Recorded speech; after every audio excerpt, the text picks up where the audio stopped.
प्यारे बच्चों, अगला दोहा देखिए आप साखी से। 13वां दोहा। यही ओह सिरी चेतिया नहीं, पशु जो पाली दे। राम नाम जाना नहीं, अति पड़ी मुख से, अति पड़ी मुख से। प्यारे बच्चों, संत कबीरदास जी कहते कि मानव जीवन अमूल्य है, अर्थात अत्यंत कठिनाई से मिलता है। यही ओसरी का तात्पर्य अवसर है।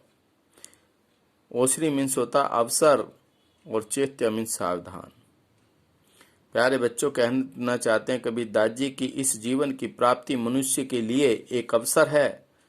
अतः मनुष्य को इस जीवन का महत्व समझना चाहिए तथा अपना मन प्रभु स्मरण में लगाना चाहिए। राम नाम जाना नहीं, अति पड़ी मुख से। क्या कहना चाहते हैं कि यदि हम अज्ञानी बने रहे तो पशु की भांति भौतिक आवश्यकताओं की पूर्ति में लगे रहेंगे और अंत में प्रभु भक्ति के बिना मनुष्य के मुंह में धूल ही पड़ेगी। मुख में शेह मीन्स धूल, मुख में धूल ही पड़ेगी, अर्थात उसे सब धिक्कारेंगे। अतः परमात्मा का स्मरण ही मनुष्य का प्रथम कर्तव्य है कि वह राम का नाम ले और इसी तरह से वह मोक्ष की प्राप्ति कर सकता है। अर्थात प्यारे बच्चों, राम का नाम लिए बिना मोक्ष की प्राप्ति संभव नहीं। अगला दोहा देखिए। यह न कांचा कुंभ है, लिया फेरी था साथी। डबका लागा फूट गया, कछु न आया हाथी, कछु न आया हाथी।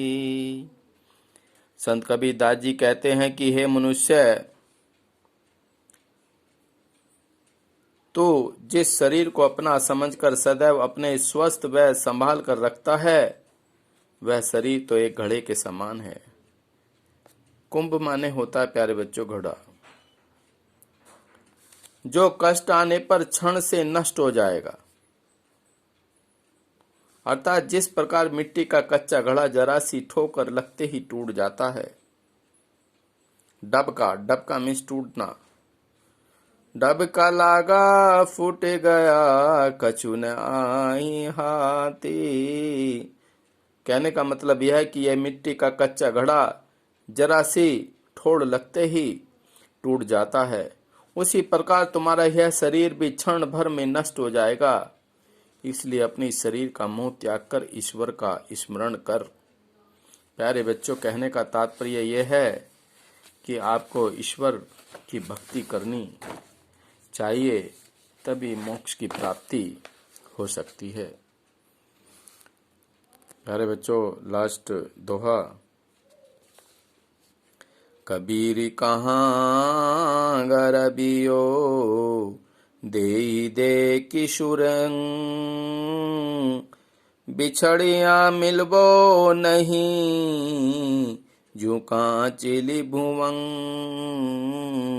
जू कांचली भुवंग। संत कबीरदास जी कहते हैं कि हे जीव,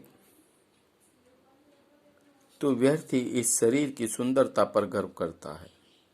गर्वियों मीन्स प्यारे बच्चों गर्व करता है। यह तो तुझसे इस प्रकार छूट जाएगी जिस प्रकार सांप के शरीर से उसकी कैंचुली छूट जाती है। अर्थात उस कैंचुली से सांप निकल कर चला जाता है। बिछड़िया मिलबो नहीं, जू कांचली भुवंग। जो पुनः शरीर पर नहीं चढ़ती, उसी तरह अवस्था ढलने के पश्चात मनुष्य पुनः पूर्व रूप में दोबारा लौटकर नहीं आता। कवि का तात्पर्य है कि इस भौतिक संसार में केवल ईश्वर की प्राप्ति से ही, ईश्वर की प्राप्ति से ही मोक्ष की प्राप्ति हो सकती है। प्यारे बच्चों, इसलिए अपने शरीर पर, अपनी सुंदरता पर अहंकार नहीं करना चाहिए। प्यारे बच्चों, आपने ये पूरे दोहे आपने समझे।